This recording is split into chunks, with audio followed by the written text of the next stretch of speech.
Yes, hello folks, welcome to the weekly Manchester United podcast. I'm your host Phil Brown. I am flying solo today. I decided to do this by myself today because Colin, who's on his way back from Lost Wages after watching the Ryan Garcia Tank Davis fight this weekend. I was on holiday the week before and I had my kids home from American spring break, and I've got more kids than Bernardo's, so no chance of getting peace and quiet to do this podcast. So thanks to all of you for following me. Thanks for listening to this podcast, and I apologise to those of you who'll have to watch this. I see this face, unfortunately. Normally you see I'm crying much. You're now seeing it on a podcast. So thank you very much for taking the time to listen to this. Lots of stuff to talk about today. Of course, we look back at United's win yesterday against Brighton, which I think don't get enough credit for, against a very, very good Brighton.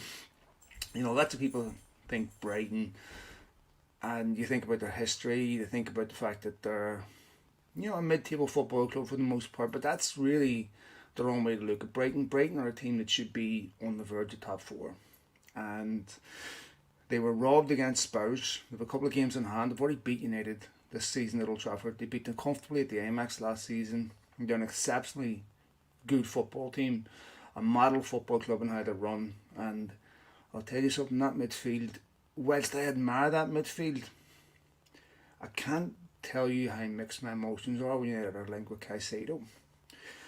Because as much as I would love him at United, it's always tinged with a piece of anger that United didn't sign him when he was available for 7-8 million. Now we're talking 60-70 million.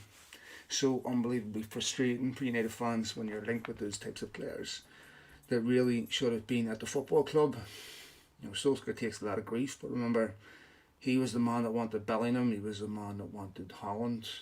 City, I see, are negotiating Haaland's contract to get his buyout clause out. Remember, the reason why United passed on Haaland was because of his buyout clause. Had United have signed Haaland, the probability that he would have went to City would have been extremely low, and you could have negotiated his contract to get that buyout clause out, not to mention the trophies you probably could have won with all his goals. But that would have required foresight from an investment banker being director of football. And as I said on Twitter, a lot of United's problems that you see this season are a relic from that debacle. Yeah, sorry, trying to use big words and I can't. Era. That Ten Hag has done so well to emerge from just one season. Back at our second domestic cup final this season, which we could never take for granted. I tell you something, it's nice, penalties or not, to be winning those types of games. So many times we got close in the past. I think of Villarreal penalties. United lost that. This time we won. And of course beat Newcastle in the final. And those who think that City will just walk all over United, it's always possible United could put an Anfield performance in or a City away performance in.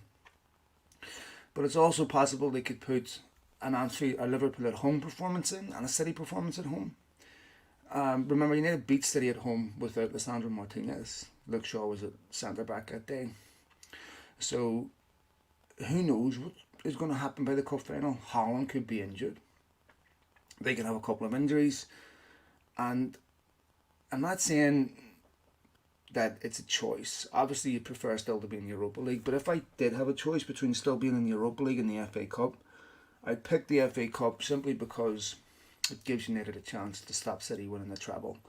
And there is no greater incentive for those players to do that. United have been here before. They were there with Liverpool. I think it was 77. So, yeah, that's something that I'm grateful for. And people saying, well, United yesterday, if they play like that against City, they're going to get drilled. I think a couple of things you have to remember. United played on Thursday. A very difficult away game. They had two unfit forwards in Rashford and Martial.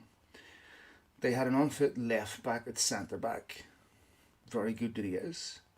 They were missing three centre backs. Their centre back pairing. Eriksen was playing his third game in a week despite being out for a long time. And it's funny, we look at other football clubs, if they get one or two injuries. Arsenal with Saliba. They claim that's why they're no longer winning the title. But this never gets factored into United's performances or why they don't win games or why they lose games. We know that squad's not big enough. We know the squad isn't good enough. We know the options that are on the bench are not anywhere close to the quality of the players that start. And this is not an easy problem to fix, by the way. Getting squad players, and this is why with Sabitzer,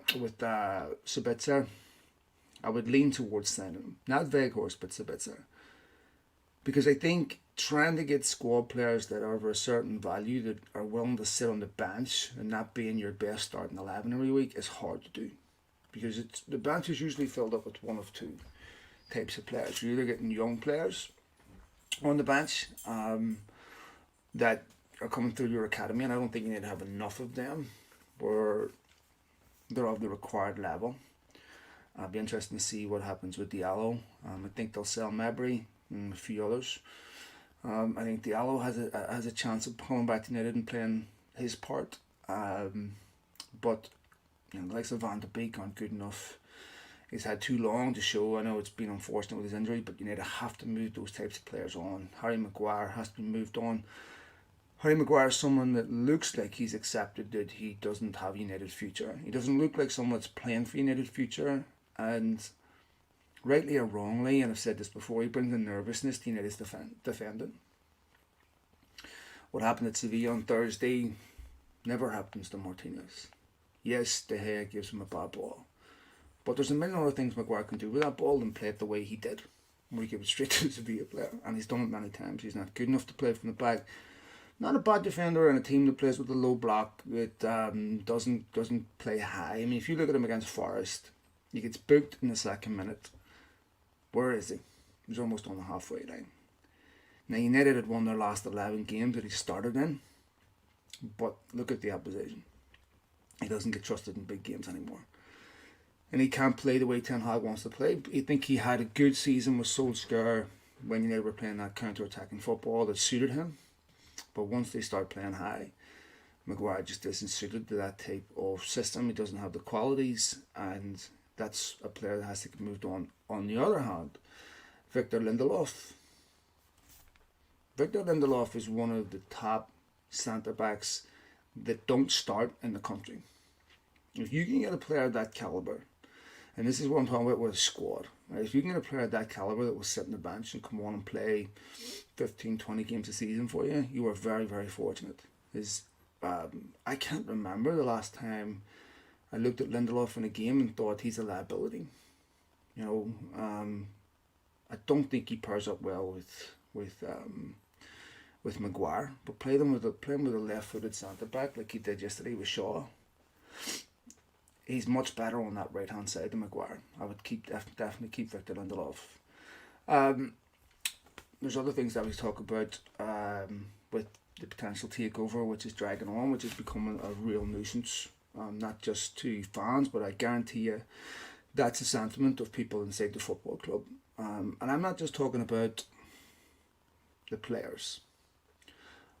Anyone who's ever worked for a company that's in the process of being sold will know it's an unbelievably stressful time, because you don't know if you're going to have a job at the end of it. You don't know what your workplace is going to look like at the end of it. There's just so much uncertainty for you and your family, and I can guarantee you that's how a lot of employees inside United feel right now, where they're concerned about their future, they're concerned about their jobs. There's tremendous uncertainty about the future, and that, to me, when the Glazers, we know how they feel about you and me. We know how they feel about the football club. We know how they feel about the fans. But they owe those people that work there a little bit more respect than that.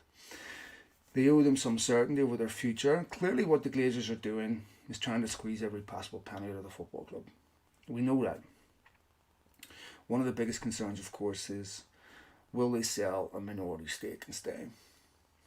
And nobody can say for certain what's going to happen there, but possibility and probability are different things. And when you look at the probability, say, okay, I'm not a financial expert, but let's look at the basics. So the family owns 16% of the football club. Between that, Joel and Avram own 23%. So they have the way the bylaws of the company work, they have complete control of the football side, 98%, but not of the financial side. So the financial side is much more equitably distributed across the family, in a way the football side isn't. The four siblings have wanted to sell for a long time, and the Glazers have been offering minority stakes in United for years in an effort to buy out the siblings and had no success in doing so. This is a football club that, unlike Liverpool, who could sell a minority stake because they're 100 million in debt, they aren't leveraged to the hilt, their ownership structure is completely different. So if I'm an investor, I'm looking at Liverpool and going, okay, I can see a potential return here because they're not leveraged, they're not paying massive interest fees, I can see profit, I can see where I get a return. But I look at United and I go, well, I'm going to buy a minority stake, and let's assume that the siblings dilute their stake. I've got a stadium that can barely pass safety standards, that needs at least $1.5 billion investment. They're in $1 billion in debt, so there's $2.5 billion. They need investment on the field. So, circa you're looking at about at least $1 billion to clear the debt, $1.5 billion for a stadium, so about $3 billion, right? Thereabouts, before you have a thriving business football club. Now, if you're the Glazers and you think this football club's going to be worth $10 billion in 5 years, why wouldn't they invest their own money? Why wouldn't they do what Abramovich did at Chelsea and loan Manchester United money? 500 million of their own money would solve the problem. They could clear the debt, borrow money for a stadium, and in 5 years realize the appraised value that they think United are going to be worth, 10 billion. That would surely, to anyone with a business brain, be the most intelligent thing to do, because that's the cheapest thing to do. If I'm sitting on an asset, it's a 5 billion asset, and I think it's going to be worth 10 billion. And for me to get that asset functioning properly, I just need to clear $1 billion or 500 million worth of debt, right? Thereabouts. And I have the assets to borrow money against that. Personally, I do it. Because if they sell part of the football club to potential investors, they have to invest that money back in anyway, right? They have to give those potential investors a return somewhere. Where's the return coming from? It's not coming from the revenue, because United don't make any money. They made 6 million in the last financial quarter. Prior to that, they couldn't pay dividends. They hadn't got the money to buy a striker in January. The debt is at an unsustainable level. And you're going, okay, where do I realize the return on my money? And the siblings are looking at this going, well, if I'm going to sell my shares, and right now I've got someone willing to pay me $1 billion for my shares, 6 billion, the price being $1 billion each. Why would I sell it to a minority investor for less? And even at that, a minority investor is going to have to pay $4 billion for a minority investment. Who's doing that? And even then, if they did, that would leave Joel and Avram at 23%. So they would be the minority owners at that point. And I don't know anyone that's handing the siblings $1 billion each to then let the Glazers retain control of the football club and run it the way they want. Remember, they're going back to the market with cash in cap in hand because of the way they've run this football club, not because they're investing in other areas. I mean, if it was just a stadium that they needed money for, they may get that, because you could justify that on the back of new revenues, everything else, right? Okay, but they're going to the market and asking for money because of the disgraceful way they run the football club as nothing more than a vehicle for their own self-enrichment. Usually, venture capitalists don't invest in those types of businesses. United may be a massive football club, but they're a relatively small business. So it's massive risk with very little potential for return. And whatever happens, the Glazers have to dilute ownership. The Glazers have to invest money that they would make off diluting that ownership back into the club. The four siblings don't want to do that. So it's a logical extrapolation that the only thing that's going to happen is a sale. And it has to happen. United should have been in the process of being sold right now.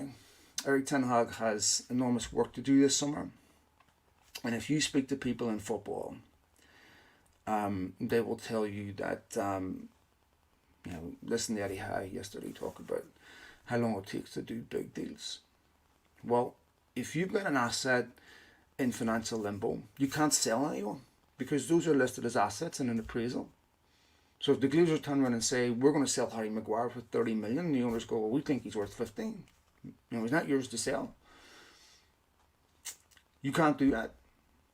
You can't recruit because are you borrowing the money? Which means you'd have to go to the bank and ask for that. Or that you're spending on players, is someone else funding it, someone else writing the checks. You can't make promises to players. United want Alexis McAllister. Liverpool, I've been told, are ahead of United in that deal because United aren't in a position to make promises. People in key positions of the football clubs are the one most under threat. Richard Arnold, John Murray, the people that make key decisions. Because those are the decisions that could change when someone buys a football club. And those relationships are key to signing players. As we've seen with Woodward, even if you give people a blank check, they don't have relationships, they can't close deals. Right? So the people in key positions of the football club will be the ones that are most uncertain. They're the ones that can't make long-term promises because they don't know if they're going to be there to fulfill them. And the agents aren't taking long-term promises off these people because they have no guarantees either. Players want to get their future sorted now. Guaranteed Ten Hag cannot recruit anybody with any confidence because part of his recruitment is going to depend on who he can sell. Whether you need to get bought or not. Even if they get bought, the squad's small. If you let a player go, you have to replace them. But how can you let a player go when one, you can't put a sale value on the player, and two, you don't know if you're getting a replacement. So sitting here at the end of April, not knowing who your major signings are going to be, is similar to what they were last season. I think it was April when they were interviewing Ten Hag, thereabouts. They didn't give him his signings till the last 2 weeks of the window, more or less, and it cost United. So the limbo financially, structurally, and every other way was extremely debilitating, very frustrating for Ten Hag, very frustrating for players, because there'll be a bunch of players that will want to leave, of course, but nobody can tell them anything. How do you have adequate preparation like that? Once again, I can see United being in a situation in the summer where they're scrambling mid-July for players that they never really wanted. I really hope that doesn't happen, but it's not like the Glazers are doing anyone any favours. I do think the football club will get sold. I don't see any potential way they can sell a minority investment. I think they're also consciously aware of the reaction of fans. Don't believe for 1 minute that the Glazers aren't concerned about how you react. That was evident with the Super League. They backtracked immediately, made all sorts of promises they were never intending to keep. I understand that, they were buying time with fans, and I can assure you any potential investor in Manchester United cares what the fans think. There is equity, that's where you're making their money. So imagine you're saying to potential investors, buy a partial part of this football club, but I don't really care how your consumers think. I don't think so. I don't think United are sitting in negotiations with sponsors saying, we don't really care how our consumers think. You better care. That's what you're selling to sponsors. When you look at United's Adidas deal is up in 2025. Those usually get negotiated at least a year and a half out. So that's up for negotiation around about now. They said the team viewer back in October, as soon as we replace the shirt sponsor, you can go. Well, shouldn't sponsors be lining up down the street to sponsor the biggest football club in the world? Doesn't seem like they are. The last two shirt sponsors have found no material value in that sponsorship. They haven't renewed. Chevy sacked the guy that negotiated the deal a year after he did it. TeamViewer, I assume that when they're investing in sponsorship partnerships, they do a proper due diligence and see where it adds value to the company. Clearly came to the realization that it didn't add value. And the thing that's fundamentally different from the protests in the past that scares the Glazers is that sponsors are easily accessible on Twitter. You go back to 2012, back then, Twitter was in its infancy. And it was much easier to say, commercial partners, this is just a militant group of our fan base. We've 711 billion supporters and they'll all buy your stuff. Don't worry about them, they're irrelevant, small. But now that's harder to do. Because as soon as United announce a sponsorship, and they have to make a big deal out of any commercial partnership, they can't do it silently, otherwise what's the point? The inevitable reaction happens. And it doesn't take much.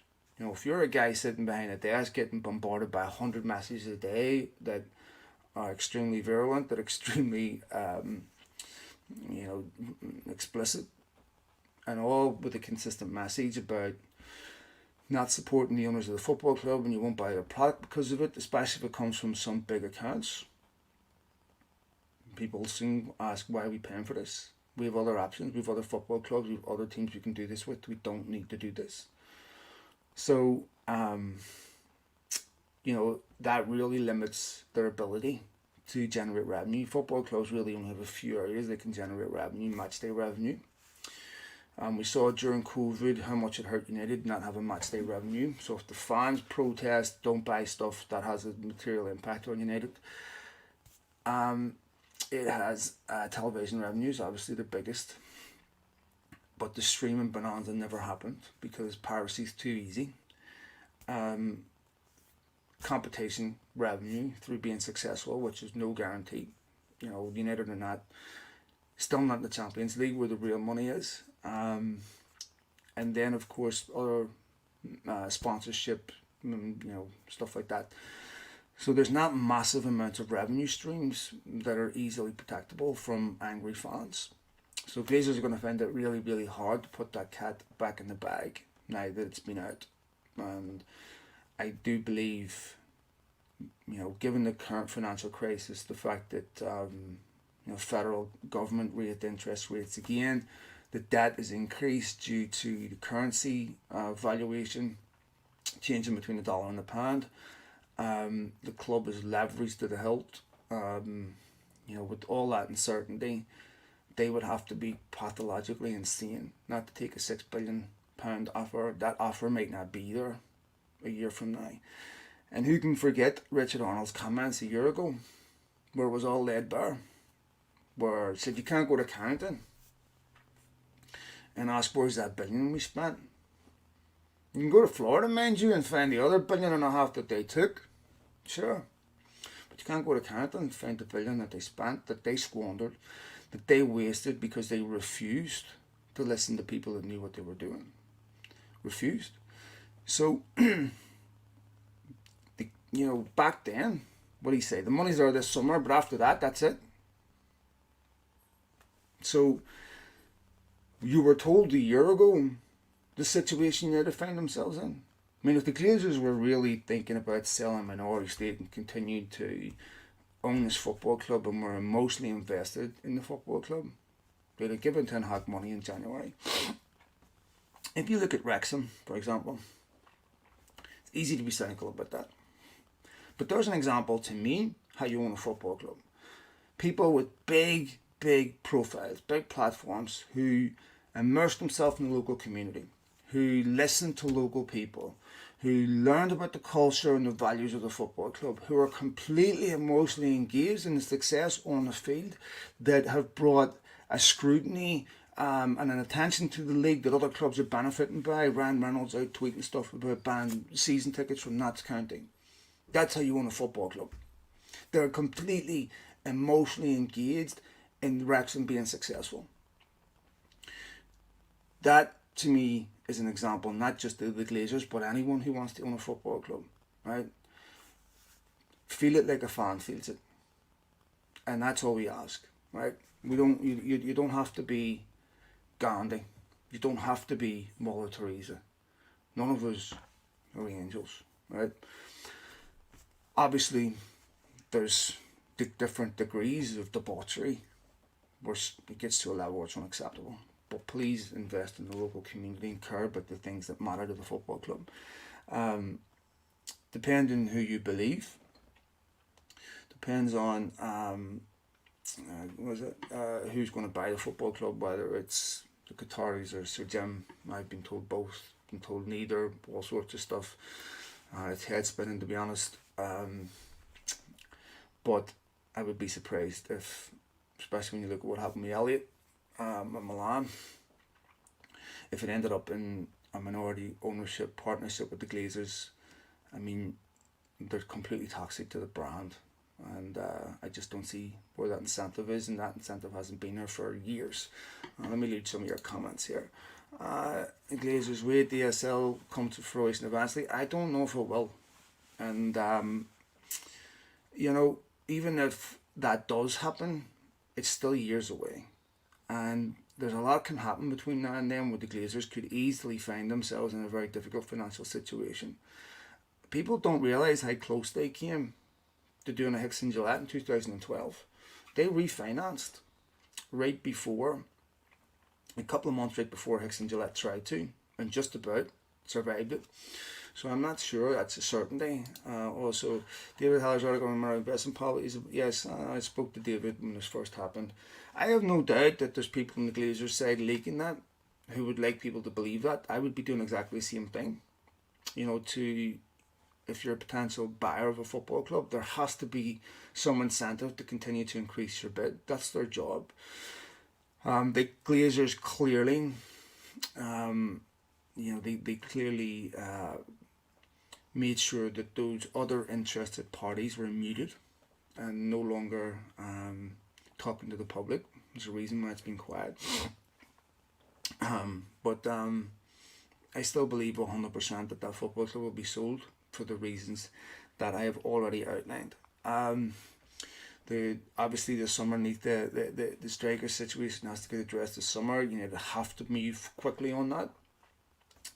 I don't believe it'll be Harry Kane for some of the reasons that he outlined, unless Harry Kane really makes an issue of, and I still think it would be really difficult and messy and something they don't want to get involved in. They know what Daniel Levy's like, and they can't be in a situation a week before the end of the window where they're still negotiating with Tottenham on whether they can get the striker out of there. That uncertainty can't happen. Every United stand up front is going to be key to how United prepare for the season. So I think it'll be someone where they are a little bit more confident of getting.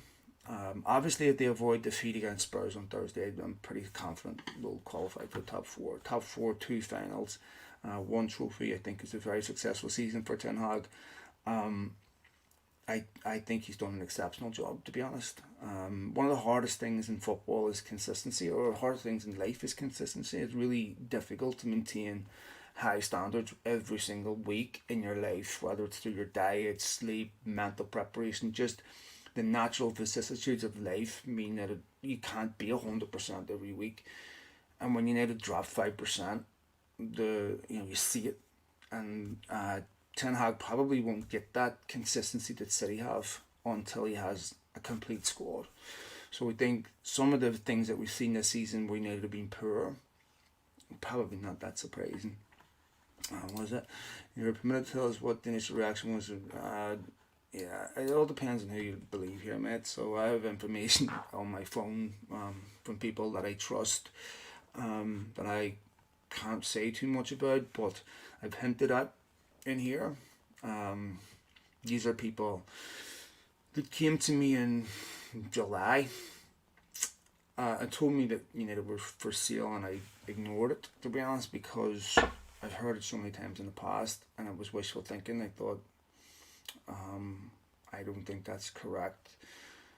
They came back to me again, and I had started to look into it and started to get some hard information that triple sourced it. It was from really, really intelligent people who don't indulge in transfer rumors, who don't indulge in even, they want anonymity, and aren't the type to, to give you this type of information unless there's anything to it. And these are people that I trust, so I do believe, like I said, it will get sold, but who knows for certain. So we will see. Do you think third bids will be before Friday's deadline? I think that they already know what those third bids are going to look like. I don't think anyone's waiting to the third deadline. And I think the Glazers already know what they're going to do. I don't see it being dragged out much longer than this. I think there's probably a fear that some of those buyers may pull out. The Glazers need those buyers. They need at least two of them to push the price up. And I think, there's a fear that some of these guys will just get fed up with this and move on. The longer they hold on to the football club, the more it drops in value, because whoever buys it are going to want to plan for this summer. So April is about as late as you can leave that. And like I said, there's going to be key people inside United that are going to want clarity on their jobs that they could easily lose, because there's other clubs that want these people that work in recruitment. There's other people that want these people that work in high-end positions at United, or they have other options, and they're not going to stay with this level of uncertainty forever either. So I really don't think they'll drag it out much longer than that. Though I think that, I do think they'll get their $6 billion. And I think the club appraises obviously for a lot more with a full sale than what it would with a partial investment. If I rent a room from a house, it appraises completely differently, the square footage, than what it would if I buy the house. Simply for the obvious reasons. I got to live with someone, I got to live under their rules. All the things you don't want to do. That rented space is completely different from owning it. And so I do think the club will definitely get sold. And I think that's part of the reason, is it just appraises far higher in a full sale. What else? Was this? I just explained that, mate. So, do I think third bids? I see rumours are so Jim Ratcliffe was out of the race. I don't know. I'm not going to say anything with any certainty, so we'll see what happens. Obviously, I'm not going to tell anyone how to feel about the situation. I have my reservations about both. What I will say is that when the Red Knights were looking at doing that takeover of United back in 2012, they had sourced Qatari money for that. So there certainly wasn't a reaction then to the Qatari money. And maybe that was just because the people weren't as aware. I don't know. I really don't know. I can't speak for that. I've made my feelings on this clear. It's a very difficult topic to talk about, especially on Twitter, where nuance is very difficult. Like I said, I have my issues with everyone involved, and I think everyone should be scrutinised equally. We'll see what happens, and if it is end up being the Qataris, here's the thing about football. United fans have had to separate what happens on the field from their owners for a long time. And I'm capable of doing that. I won't say that I particularly like any sporting institution I own being owned by people that I vehemently, morally disagree with, whether it's Jim Ratcliffe or whether it's Qataris. But I'd be a hypocrite. I own an iPhone. And I'm well aware that there's, slave labour being used to build iPhones, that people throwing themselves off buildings to do it. And I get around that moral dilemma out of selfishness and convenience from myself. Anything else is a lie. So my moral consistency, is not what's at stake here, obviously, but it's as human beings, we're forced to make these decisions every day. I'm not saying it's right. I'm just saying, I'm not going to proselytize to anyone. That's up to them to do what they want to do. And none of us are perfect. So, but anyway, we will see what happens there. United obviously have a big game on Thursday away to Spurs. Probably the worst possible result for United was this match against Newcastle, but in the same sense, I still don't feel it's Spurs. The Conte sacking was going to do one or two things. It was either going to galvanise him for the end of the season or it was going to have him fall apart. And I think I'm looking at a Spurs team where a lot of the players want out and aren't invested in Spurs' success. United should be able to go to Spurs and avoid defeat. If they do, they'll qualify for the Champions League. I'm certain of it. It would be nice to get that wrapped up with a few games to go. You still want to go into the cup final on form, so you'd want to rotate too much, but it would be nice to get a couple of players to rested. I wonder if there's a chance Martinez could be back by June 3rd. 6-week metatarsal. I was reading that Varane would be back, Garnacho would be back. But like I said earlier in the podcast, you had to beat City at Old Trafford with Luke Shaw at centre back, so it's not the end of the world if he doesn't, but it would be great if he is back. Wan-Bissaka is a guy from me that, if you'd asked me a question in December, January about Wan-Bissaka, I'd have said he needs to be replaced. I think I'd replace Dalot before I'd replace Wan-Bissaka now, simply because Wan-Bissaka on one-on-ones is the worst player in the league to be up against. He's a nightmare, and I think he's actually played quite well. Yes, he's poor going forward, there's no question. But I can see a lot of situations in games where maybe United are, like Newcastle against Allen St. Maximin, where you can bring him on at half time in a game to mark a player out of a game. If you're winning 1-0, you're going to be under threat away from home. Very few players you want more in one-on-one situations, and Wan-Bissaka, I would keep him. I've already said I would get rid of Maguire. De Gea will probably get a stay of execution because of budgetary reasons, because United are obviously going to spend most of their money on a striker. They want another midfielder, of course. And I think that's something that will get addressed the following season.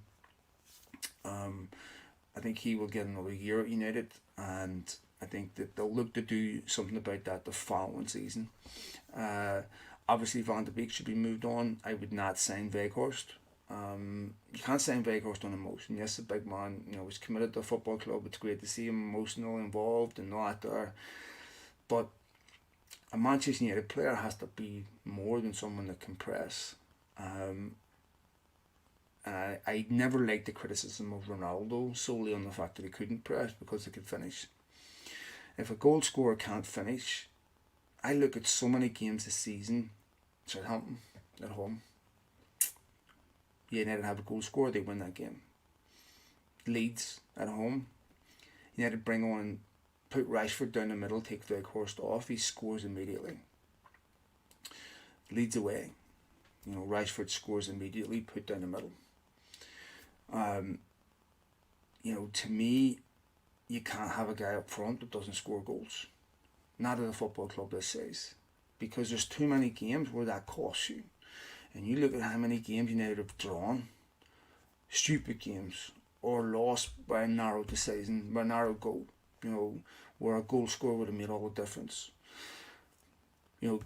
Fulham away, I know he wasn't at the club. Garnacho comes on and scores a goal. You need goal scorers in this situation. Anthony Martial's just someone you can't rely on. You can never go into a season assuming that guy's going to be fit for a single game of football. And I lament Phil Jones' situation because it's on, no footballers don't choose to get injured and it's devastating for them. But I don't even think Martial trusts his body.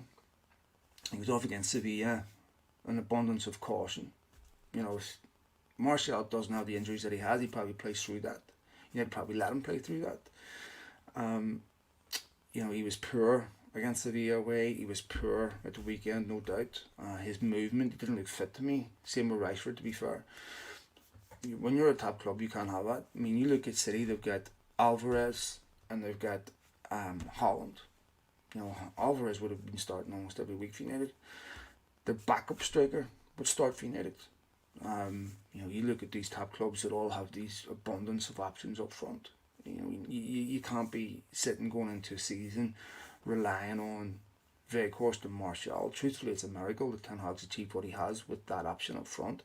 Martial has got tremendous talent, we know that, but he hasn't finished the Premier League game in over 2 years. That's just so unbelievably tragic. So I don't think they will move him on this summer simply because I don't think anyone else can take him. It's hard to get someone to take a player. Maybe they could move him on if they pay his wages and someone would take a risk on him. But where? He's going to want to go to a top team. Top teams are not going to take a risk on Martial for the same reason United shouldn't take a risk on him. Is that if you bring him in as a backup striker, you're quickly down to one if he gets injured, which is a high probability. Van de Beek, I would probably try to do something with Ajax, where maybe you get Mohamed Kudus, someone like that, and say, we'll give you Van de Beek back plus money. I still think Van de Beek would be a really good player for Ajax. When Daley Blind went back there, was a really good player. He's at Bayern Munich now. So I still think he, in the right environment, could be a really good player for Ajax and worth taking back. He's still young enough where that would make sense.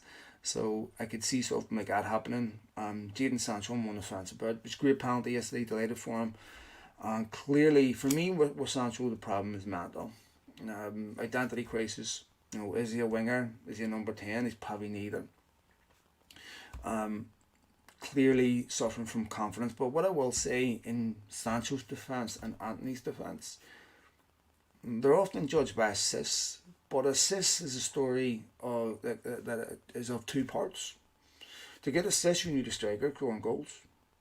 I think it was Jose Luis Brown gave the ball to Maradona for his second goal against England in the '86 World Cup. Technically, he got an assist. So, if you want to, judge someone on assists, you also have to look at the striker. And if United are playing with a top striker, Antony and Sancho would have significantly more assists. That boosts their confidence because they know they're getting judged on that, right? When you have a striker, you're throwing the ball in, they're pushing it away, they're hitting at the keeper. That affects two people. It also affects a number 10. I think that you would get more of Eriksen. I think you would get more of Bruno Fernandes. I think you get more of Sancho. I think you get more of Antony. If you've got a Harry Kane or an Osimhen as a number 10. No question, right? So, United would win more games, which would bring about more confidence. So I think that it's a bit unfair to judge them on assists when United don't really have a striker. Rashford is chipped in with all the goals, but he's essentially a left winger or an inverted forward, whatever you want to call him. So I would give Sancho another year playing with the top striker.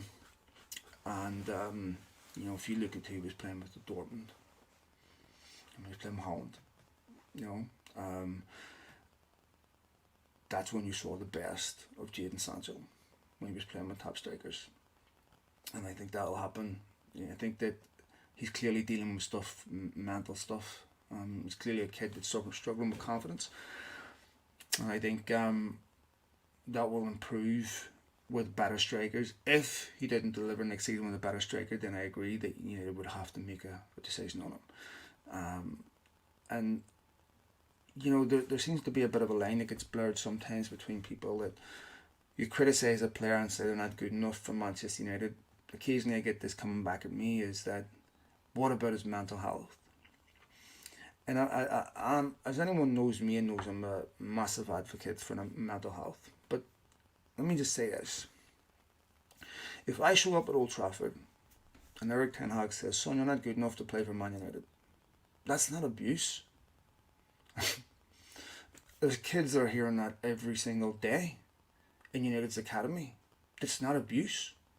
That's an acknowledgement of a reality. It's different if you're targeting someone personally and going after them personally, then fine. But this is the highest level. And very few people, less than 1%, are good enough to make it here. That means 99% of footballers are going to hear that. You're not good enough. it's not a feeling in life that you're not good enough to play for Manchester United. Few people are. But they shouldn't be infantilized to the point where they shouldn't be told or criticised for poor performances. So to me, I think it's hard to see where some of these players who clearly aren't good enough United, there's Telles shouldn't be at the football club. Dean Henderson needs to be sold. Should have been sold last year, really. Eric Bailly needs to be moved on. There's a number of players that aren't good enough at this level. And the jump between under 23 football and Premier League football is massive. So I think some of those players have to be moved on. Like I said earlier, I would like to see Diallo be brought back. And maybe they should have brought him back in January. I think if they'd have foreseen the Garnacho injury, they would have. I think Alanga has to be moved on. Everton wanted him last season on loan. They couldn't, due to FFP, buy him. But United should have no problem selling Anthony Alanga this summer. Needs to be moved on 100%. You can only judge players through games. There was moments last season where he looked promising, but this is a much easier United team to look good in, and he hasn't done that, especially playing up front. So this guy loves down in the chat. Have a cigarette. You got anything stronger than that? I know I've been known to partake in a few mind-altering substances from time to time. So DM me if you got anything. Oh no, I'm joking. Colin was a police informant and he listens to these podcasts, so don't be just joking, mate. Swear to God. But nonetheless, swiftly moving on to some to other topics of like as we said this weekend, Spurs this weekend. I think they will go there and get a result, and I don't see any issues there. The way form is obviously a big concern. They haven't been good enough. Oh, I knew you meant that. I just confessed to a crime there for no reason. This is not good. As you can understand, I lost my train of thought there. This is why I shouldn't do these podcasts alone. Anyway, I have to say at this point, I would have taken 2 finals. I was really happy with how United played yesterday in one sense, because I did go into that game with trepidation, thinking they were going to lose against a very good Brighton team. We're probably second best, and I know all fans think this, and we're probably wrong most of the time. But when I watched that refereeing performance yesterday, and I watched Craig Pawson refuse to book Brighton players, books Casemiro, doesn't book Estupiñán for blatantly holding Wan-Bissaka back. It's the most simple yellow card. Doesn't book Webster, who accumulation 7, 8, 9 fouls. And there was a moment when Casemiro was booked where he went in for a slide tackle on Caicedo, and I'm going, no. And you just know if he'd have caught him, he's off. Matoma goes in on the head. The ball's long gone. Yellow card. We had Stuart Robson commentating out here with John Champion, I think it was. Stuart Robson's like, the referee done him a favour. That first game against Sevilla, where Lamela does Casemiro, turned out to be very important. Somehow doesn't get sent off for that. Truly unbelievable. Had a big impact on the game and on the tie. And you're looking at this and you're going, I'm sure all fans think this, but not without reason. The Anthony Taylor performance, the Southampton handball. I'm watching handballs in the Premier League being given for nothing. The same weekend, Mo Salah gets a penalty at Bournemouth for what looked like an accidental handball. And United have been very unfortunate with injuries, very unfortunate with refereeing decisions that have gone against them. People say it's evens itself out over the season, which is total bullshit. Does not. And there's no question, there's a national media narrative that if United even get a fair decision, I mean, you take a look at that Arsenal game at Old Trafford when Eriksen's fouled in the build-up. What was the narrative? Well, it was a foul, but should have just let it count anyway. Nick Pope gets suspended for the Carabao Cup final. What was the narrative? Should just let him play anyway. It's not fair. Remember the last time they said that about Casemiro? Should just let him play against Newcastle away anyway. It's not fair. And then here Alan Shearer say it. And here I won't say it. You know, Rashford in that Southampton game, that's a penalty. Bazunu takes him down. Nothing. Garnacho, you know, was out for 2 months because of a scissor tackle. I mean, we're mentioning it. No one else is.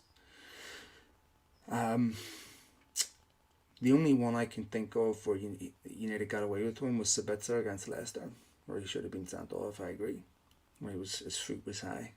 But other than that,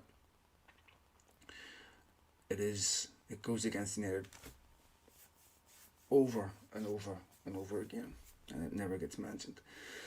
So I worry about that cup final, especially if City are on for a treble, where the media will be salivating for City to get that treble. And if a dubious decision gets given where United deny them, the country will come to a standstill. It's going to be very, very difficult for a referee in that cup final to give 50-50 decisions against City. Make no mistake about that. I really hope Real Madrid beat them in the semi-final anyway, but we will see. Anyway, folks, as I said, I do this podcast by myself today. I'll be trying to get one out for a few weeks. So, me look at a couple of comments before I go. In America, looking like it's going to be a catastrophic economic crisis. Yes, exactly, and that's exactly the case, mate. I try to disconnect from the headlines every day because it just gets so depressing. Bed Bath & Beyond, which is a big box store out here, just filed for bankruptcy. Disneyland with massive layoffs. I've got my brother-in-law, he works in venture capital, and the stories that he's telling me are horrifying. And there's a very real nervousness and concern in the financial community that a major recession was on our doorstep. I own an agency that represents big companies in construction, and we usually get a projection of what the next 6 months looks like, and that's quite painful. It's very, very worrying.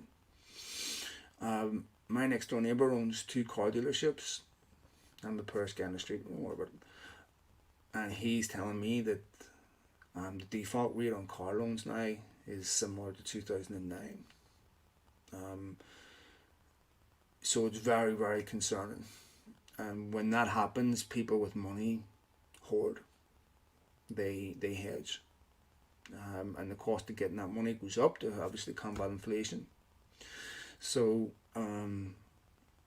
I just don't see any. I mean, you have to be completely insane not to sell United. I mean, this to me was always the end point anyway. It was always going to be the point where they could no longer take money out, where they had leveraged every asset, borrowed against everything possible.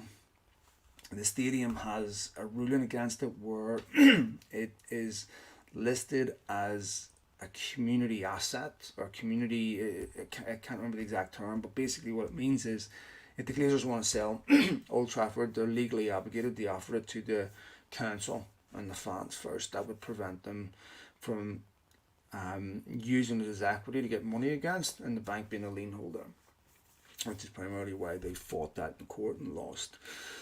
So outside of Carrington, it's hard to see where else they would be able to borrow money against because the revenues don't support it. They made, like I said, they made 6 million last quarter. That's not, it's a rounding error, so it's irrelevant. So we will see what happens there. Let me see what else we got. Eriksen got scissor tackle too. By, of course, whenever Big Andy Carroll does it, it's an old-fashioned tackle, it's big up and at him, it's no problems. Casemiro does it, get him off, despicable.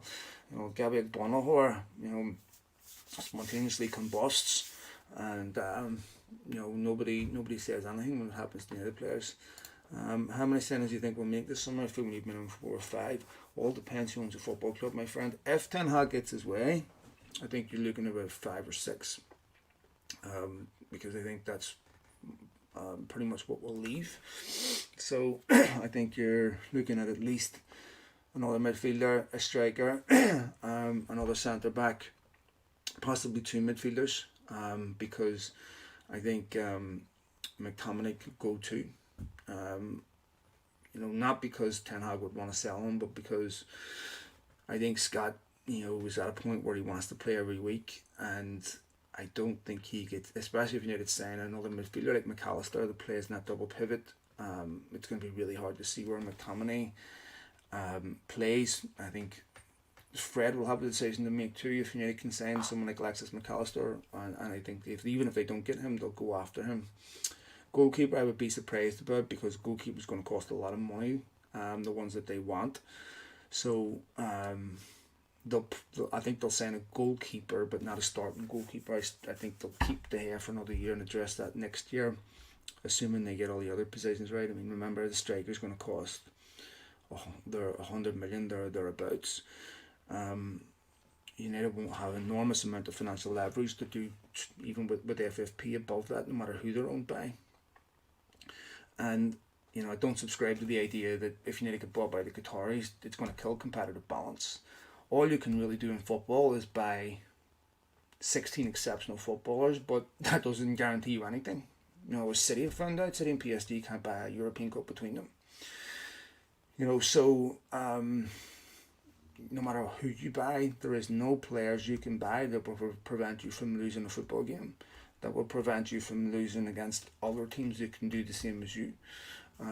So I don't think it would result in killing competitive balance, any more than the Glazers owning United is viewed as a competitive barrier, as it should be, but it really is. So yeah, all depends. So no goalkeeper, anything else? Yeah, here folks, listen, I just want to say a huge thank you for all your support, your follows, likes, retweets, everything else. Very, very much appreciated. And sorry it's taken me a few weeks to get this out, but it's been difficult just with life.